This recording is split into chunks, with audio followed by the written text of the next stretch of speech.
on se retrouve aujourd'hui pour le fameux questions-réponses que j'avais lancé sur Instagram. Donc je vous rappelle qu'on va essayer de faire ça de manière très régulière. Une semaine dédiée au sport, une semaine dédiée à l'alimentation, une semaine dédiée plutôt au développement personnel. Donc le lundi, j'envoie la demande de questionnement sur Instagram, sur la story. Donc à partir de là, vous avez 24 heures pour me poser vos questions. Et moi, je vous fais la vidéo que je transfère sur le YouTube d'ici la fin de semaine. Comment est-ce que je vais travailler? Je vais prendre les questions presque dans l'ordre qu'elles m'ont été posées. Là aujourd'hui, il y en a une qui est un petit peu personnelle, donc je la mettrai vraiment à la fin. Et dans la description, vous allez retrouver, pour que ce soit plus simple pour vous et peut-être pour pouvoir vous identifier et gagner du temps, je vais essayer de mettre au niveau du chrono à partir de quand je démarre la réponse par rapport à quelle question. Et comme ça, ça vous permettra de très vite checker si vous n'êtes intéressé que par votre réponse ou alors si vous voulez tout simplement sélectionner et donc vous y retrouver plus vite d'une semaine à l'autre. Ok. Donc, je vais essayer de faire le plus simple possible parce que sinon on pourrait partir des heures et des heures sur le sport et puis sur l'alimentation également. Je vais vraiment essayer de répondre de la manière la plus simple. Alors, quelle est selon toi la meilleure méthode pour améliorer son cardio? Donc, je pars d'un principe, c'est qu'il y a deux filières. Une filière plutôt endurance, une filière, on va dire, je caractérise, plutôt explosive. Donc, on va dire que si vous, dans un premier temps, vous n'avez jamais fait de cardio de votre vie, le simple fait de faire un travail dans le long, à faible intensité, mais de travailler dans le temps, va améliorer votre cardio. Maintenant, si vous êtes un pratiquant plutôt expérimenté, qui commence à avoir du vécu ou qui s'entraîne depuis plusieurs mois et que vous souhaitez courir plus vite ou faire du vélo plus vite ou être plus performant sur des activités type cross-training ou autre, moi je vous encourage à passer sur par exemple du fractionné. Le fractionné, c'est-à-dire on va aller chercher une haute intensité sur un intervalle qui va être court à moyennement court et récupérer. Exemple, en course à pied, on va utiliser le 15-15, le 30-30, 45-45, une minute. Ça peut être ce type de travail. Si vous désirez travailler autrement qu'au temps, c'est-à-dire par exemple sur piste, vous pouvez travailler sur un 200 mètres, 200 mètres, 400 mètres, 400 mètres, ou alors coupler les deux. 400 mètres, 45 secondes de récup. Ça peut être un travail que vous pouvez effectuer. Après, vous allez également pouvoir travailler sur des pourcentages de fréquence cardiaque maximale si vous êtes équipé d'un capteur de fréquence cardiaque. C'est-à-dire que si vous voulez travailler, allez, je vais travailler 5 minutes à 90% de FC max, c'est-à-dire que là vous allez chercher à monter votre cardio parce que vous n'allez pas faire une course de 1 heure ou de 2 heures à 90% de votre FC max, ça va être trop compliqué. Par contre, sectoriser vos entraînements, faire la première partie à 75% de FC max, monter à 85% de FC max, redescendre pour récupérer un peu à 75%, faire un bloc à 90-92%, ça c'est totalement possible. Donc vous allez pouvoir effectuer, si vous souhaitez, un travail sur votre FC. Après, vous avez encore une autre méthode, il en existera d'autres, mais ça c'est les plus faciles à mettre en place aujourd'hui. Par exemple, par rapport à votre vitesse maximale aérobie, donc la VMA. Okay. La VMA, un test tout simple, soit vous travaillez sur piste, et donc là vous avez une piste de 200 mètres ou de 400 mètres, soit vous travaillez avec une montre GPS, vous échauffez pendant une dizaine de minutes et vous allez faire 6 minutes et essayer de parcourir le maximum de distance durant cette tranche de temps. À partir de là, votre distance en kilomètres, vous allez la multiplier par 10 et vous allez avoir votre VMA.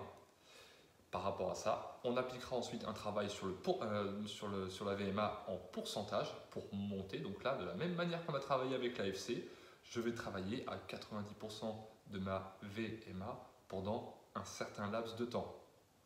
Voilà, donc ça c'est 3 méthodes.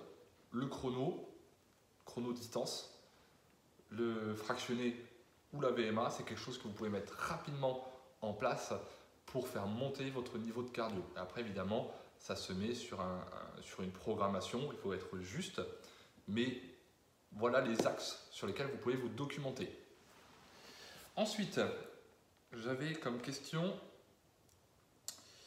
alors une question de motivation, comment se motiver à reprendre le sport? Il faut savoir pourquoi est-ce qu'on a arrêté. Si c'était un manque de temps, si c'était justement une baisse de motivation, si c'était suite à une blessure, ça peut être plusieurs choses. Et maintenant, savoir pourquoi est-ce qu'on a du mal à reprendre.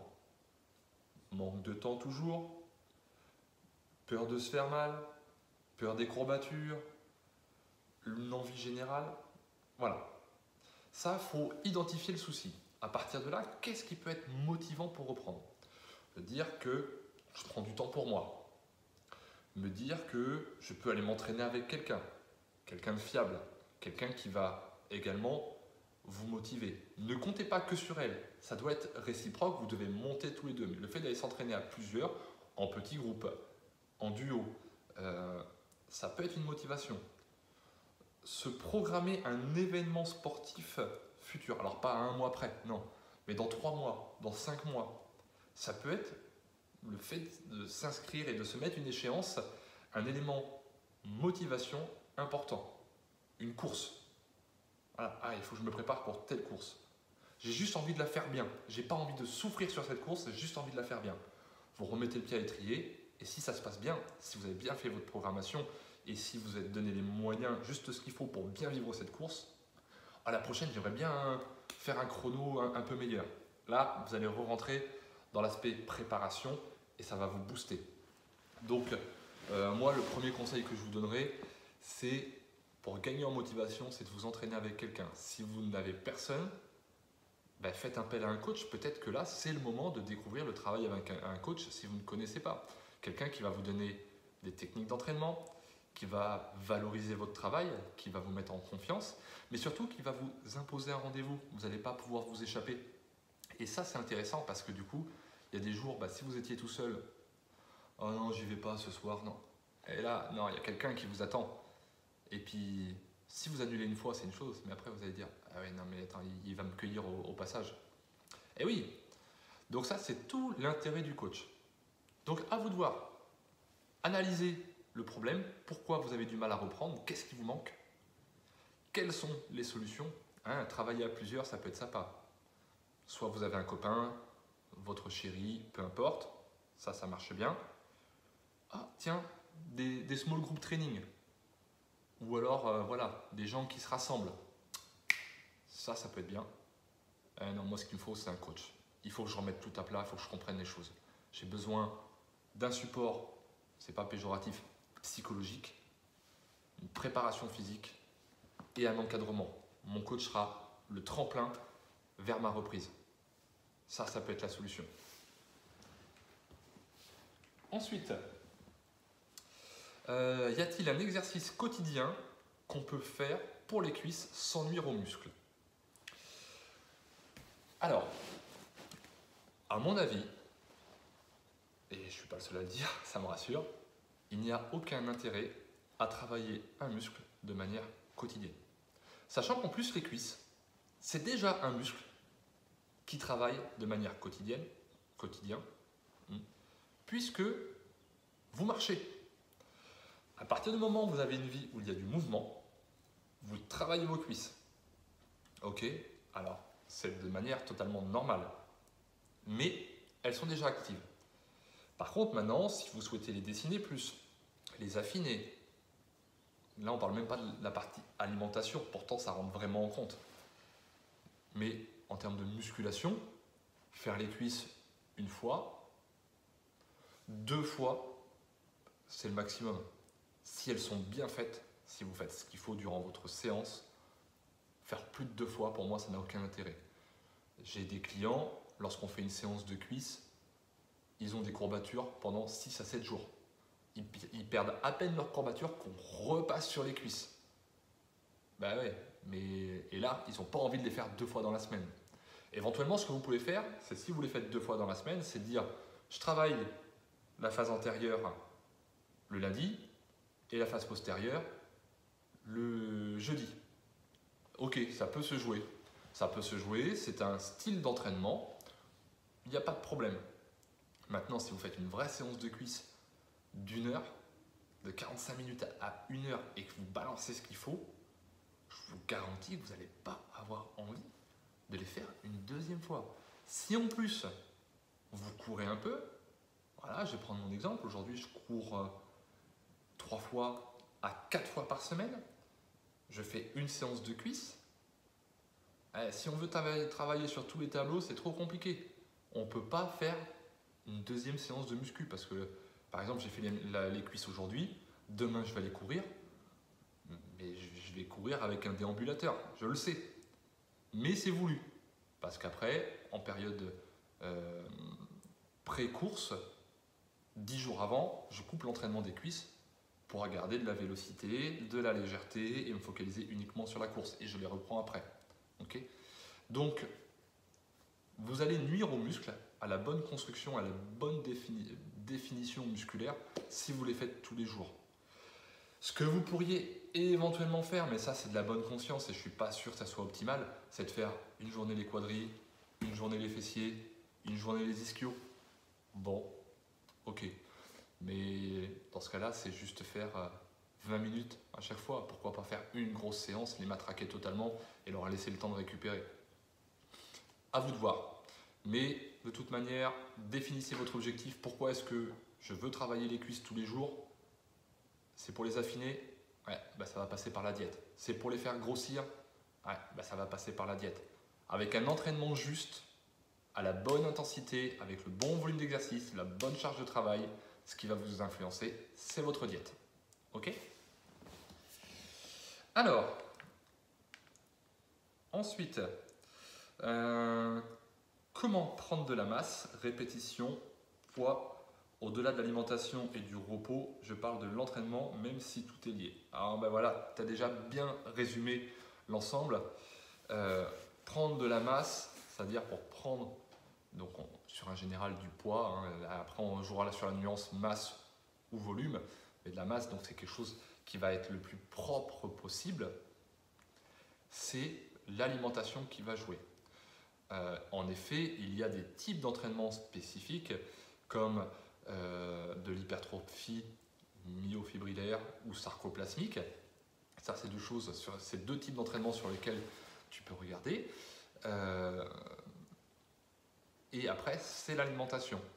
Donc, une bonne prise de masse, c'est 100 à 150 grammes de poids de corps de plus par semaine, grand maximum. Si vous êtes déjà à 100 grammes, ça veut dire que vous prenez 400 grammes par mois, c'est super bien. Si vous prenez plus, il va y avoir trop de déchets. Et conclusion, au bout de 3 mois de masse, vous aurez pris 1,2 kg, ça ne vous paraît pas grand chose. Mais si vous êtes déjà un poids lourd, le gras que vous allez accumuler en plus de ça, ça va être compliqué. Si vous excédez ces 1,2 kg, si vous arrivez, si vous dites moi je veux prendre 2 kg par mois, sur 3 mois vous avez pris 6 kg, vous n'aurez jamais pris 6 kg de muscle. C'est pas possible. Ou alors on rentre dans un domaine qui est autre et qui n'est pas du tout au sujet aujourd'hui. Donc ce qui va vraiment être important, c'est de cadrer vos macronutriments. Là on rentre un peu dans la nutrition, mais je vais très très vite en ressortir. Protéines, glucides, lipides, pour que vous preniez environ 100 grammes sur la balance par semaine. Et à partir de là, vous allez effectuer une prise de masse plutôt intéressante. Après, travailler l'ensemble du corps. Il y en a qui vont me dire moi je veux travailler que le haut. Mais enfin bon, si vous faites de la masse sur le haut et que vous laissez tomber le bas, c'est pas très intéressant. Surtout que grâce au bas, grâce aux jambes, on consomme énormément d'énergie et c'est peut-être ce qui va vous empêcher de prendre du gras, trop de gras en tous les cas. Donc ne le négligez pas. Et après, une prise de masse, c'est au moins 4 séances d'entraînement par semaine. Voilà, faites pas moins. C'est entre 4 et 5 avec une diète qui est propre. Évitez de faire trop de pseudo cheat meal. Ça va vous desservir plus qu'autre chose, sauf si vraiment vous avez un métabolisme ultra rapide. Et là, dans ce cas-là, en effet, vous pouvez vous octroyer quelques passes droits, mais là dans ce cas-là, le mieux c'est d'être coaché et que tout soit défini avec votre coach sur papier pour savoir quand est-ce que vous allez pouvoir lâcher la bride. Voilà. Et puis c'est des tableaux à tenir hein, toutes les semaines. Ok, sur 15 jours, 3 semaines, j'ai mis cette diète-là. Première semaine, j'ai rien pris. Ok, je monte un peu le ratio de glucides ou de lipides. Ok, deuxième semaine, ah ça y est, j'ai pris 200 grammes. Bon, ok, je touche à rien, on avait dit 100 grammes, mais 200 grammes. Deuxième semaine, ah j'ai repris 200 grammes. Ouais, je vais un petit peu vite. Je redescends légèrement mon ratio de glucides ou de lipides. Ça peut jouer à pas grand chose, ça peut être à 50 grammes, 100 grammes près par jour. Hein. Ah, quatrième semaine, j'ai pris 100 grammes. Ok, nickel, je continue comme ça et j'avance. Ah, aujourd'hui, bah tiens, c'est bizarre, je commence à stagner. Bon, et puis il faut se poser les bonnes questions en permanence. Ok. Dernière question. Donc c'était, oui, un peu à titre perso. Depuis quand as-tu commencé à t'impliquer sérieusement dans le sport? Donc ça, c'est un de mes élèves. Concernant le sport, moi j'ai commencé vers l'âge de 12 ans. J'ai commencé avec le handball. Donc j'avais une super équipe avec les copains, donc ça c'était top. On s'entraînait en UNSS à l'époque. Hein. J'ai jamais fait vraiment en club, sauf du foot en club. Donc j'ai commencé par le handball. Ensuite, très vite, les profs me voyant en UNSS bien travailler sur le hand sont venus me chercher pour l'athlétisme, lancer de poids et 100 mètres. Sauf que moi, j'adore le sport, donc je suis passé pluridisciplinaire. Je suis allé sur les groupes également de volleyball, de badminton, de tennis de table. Et ça, très rapidement, j'en avais un peu partout. Donc tous les jours, j'avais une activité différente, quasiment. Et à 15 ans, mon papa m'a drivé vers la musculation. Donc j'avais un physique qui n'était pas très avantageux. Hein. J'étais assez rond. J'étais petit, j'avais pas fait ma croissance encore à cet âge-là, sur les 14-15 ans. Et j'étais assez fort. Donc je souffrais un petit peu, on va dire, psychologiquement de mon physique. Et du coup, j'ai découvert une vraie passion sur la musculation parce qu'en plus, j'ai bien compris que la musculation allait m'apporter pour toutes les activités que je faisais. Et je me suis engouffré dedans tout en conservant mes autres activités. Et à l'âge de 17 ans, mon papa a moins suivi pour des causes professionnelles. Et moi, j'étais motorisé, donc j'allais beaucoup plus à la salle de sport. Et après, j'ai été un peu déçu par le sport collectif parce que tout le monde ne s'impliquait pas à hauteur de ce que moi je m'impliquais. Et progressivement, je me suis tourné vers des sports un petit peu plus individuels, mais qui pouvaient encore s'effectuer en équipe. Cela dit, ça a continué, mais chacun avait ses priorités. Moi, c'est vrai que comme j'étais pas bien dans ma peau, le sport me permettait énormément de m'exprimer. Et sur le collège comme sur le lycée, j'étais reconnu pour ça de la part des autres élèves et des profs, ce qui m'a permis d'être représentant d'élèves dans les sections sportives et de dire un petit peu ma vision du sport et ce qui manquait. Et progressivement, j'ai évolué autour de ça.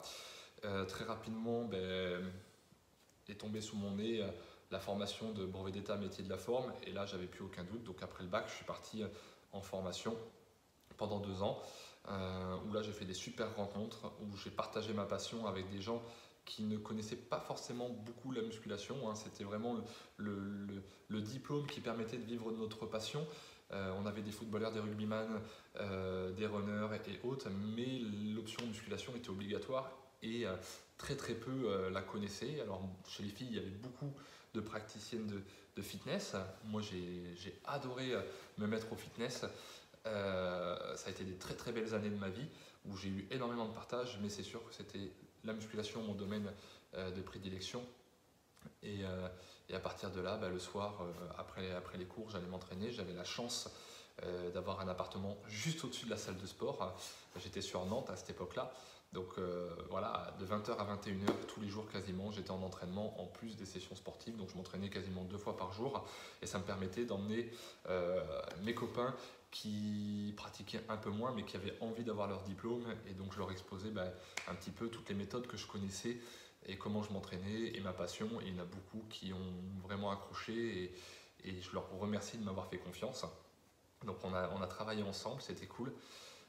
Et progressivement, tout s'est mis en place. Au bout de la deuxième année, j'ai arrêté à 3 mois avant la fin du cursus parce que mon employeur de stage m'a proposé la direction de la salle de sport où j'avais fait mon stage. J'avais 21 ans à l'époque et du coup j'ai demandé l'autorisation à mes profs. Je dis ben voilà, où on en est sur la formation. Moi j'ai cette opportunité là, est-ce que je peux partir? Et ils m'ont dit ouais, ne loupe pas l'occasion, de toute manière on a fini le programme, fais très attention pour ton diplôme, tu sais que tu passes à telle date, donc reste focus sur le diplôme, après tu lâcheras la bride, mais essaye de faire le compromis. C'est ce qui s'est passé. Et du coup, tout s'est bien passé, on m'a validé le diplôme au mois de juin, je crois, hein, si j'ai bonne mémoire, ou juillet. Et du coup, pendant un an, je suis parti sur ce club. C'était un club de moyenne envergure, environ 1000 adhérents. Et j'ai fait mes bagages, enfin j'ai fait ma valise d'expérience sur ce club-là. L'année qui suit, je suis parti sur un petit club en adjoint de direction et manager de prof. Donc là, je m'y suis moins plu parce que le club était trop petit, ça manquait de dynamique, ça collait pas à ma personnalité. Donc je suis reparti au bout d'un an. J'ai eu la chance de trouver un très gros club, une chaîne de 3 clubs où là c'était plus gros, 1700 adhérents, et un autre club à plus de 3000 adhérents, un autre club à 1500 adhérents également. Et progressivement, j'ai fait mes gammes dessus. J'ai emmagasiné énormément d'expérience. J'ai eu la chance de rencontrer des gens super, que ce soit en formateur ou dans mes anciens collègues, des gens passionnés et qui m'ont permis d'évoluer, de me remettre en question. Là encore, au bout de 9 ans, j'ai coupé parce que leur vision du sport et du fitness ne correspondait plus du tout à la mienne, plus moi des soucis de santé qui étaient importants parce que les cadences étaient élevées. Donc j'ai stoppé le métier du fitness, du moins cours collectif à ce moment-là, suite à trop nombreuses hernies discales qui m'ont jusqu'à paralyser. Donc il a fallu que je me remette en question et je faisais déjà du coaching perso avant. Et c'est là que j'ai dit, mais de toute façon, soit je change de voie, soit je me relance là-dessus. Et je ne pouvais pas faire autrement, je ne pouvais pas quitter le sport, j'aimais trop ça, j'avais trop envie de partager avec les gens mon expérience parce que du coup ça me permet de leur éviter toutes les galères que moi j'ai eues. J'ai fait des erreurs en tant que professionnel, hein. J'ai brûlé des étapes, j'en ai conscience aujourd'hui et ça me permet justement d'appliquer tout ce qu'il en ressort, hein, tout ce que j'ai appris de mes erreurs. Ça me permet de dire attends, moi je peux te dire que si tu fais ça, tu t'exposes à ça. Ah ouais, tu crois? Et puis souvent ils me disent oh non, c'est bon, ça va passer. Pas manqué, le coach avait raison. Et après il m'écoute. Voilà, n'en fais pas autant. Tiens, là tu peux accélérer, là tu peux faire ça. Et ils comprennent bien que je suis quelqu'un d'expérience et avec du vécu. Ça fait quasiment 17 ans maintenant que je suis dans ce secteur-là. Donc en tant que professionnel, et ça va faire 23 ans que je pratique du sport. Donc ouais, j'ai un vécu. Je ne sais pas tout, j'en apprends tous les jours. Mais voilà pour mon parcours. Écoutez, j'espère que ce question-réponse vous a plu. N'hésitez pas à mettre un petit pouce à la suite de la vidéo, à partager. Surtout, n'hésitez pas même à inviter sur l'Instagram ou sur la page Facebook. Comme ça vous permettra de poser des questions. La semaine prochaine, on parlera nutrition et je ferai une vidéo de la même manière. Et à chaque fois, maximum, je prendrai une dizaine de questions parce que vous voyez le chrono tourne, donc ça fait sinon des très très grosses vidéos. Mais s'il y a plus de questions que ça, et tout simplement je les noterai et pour les semaines où il y en aura moins, je referai une vidéo. Ok.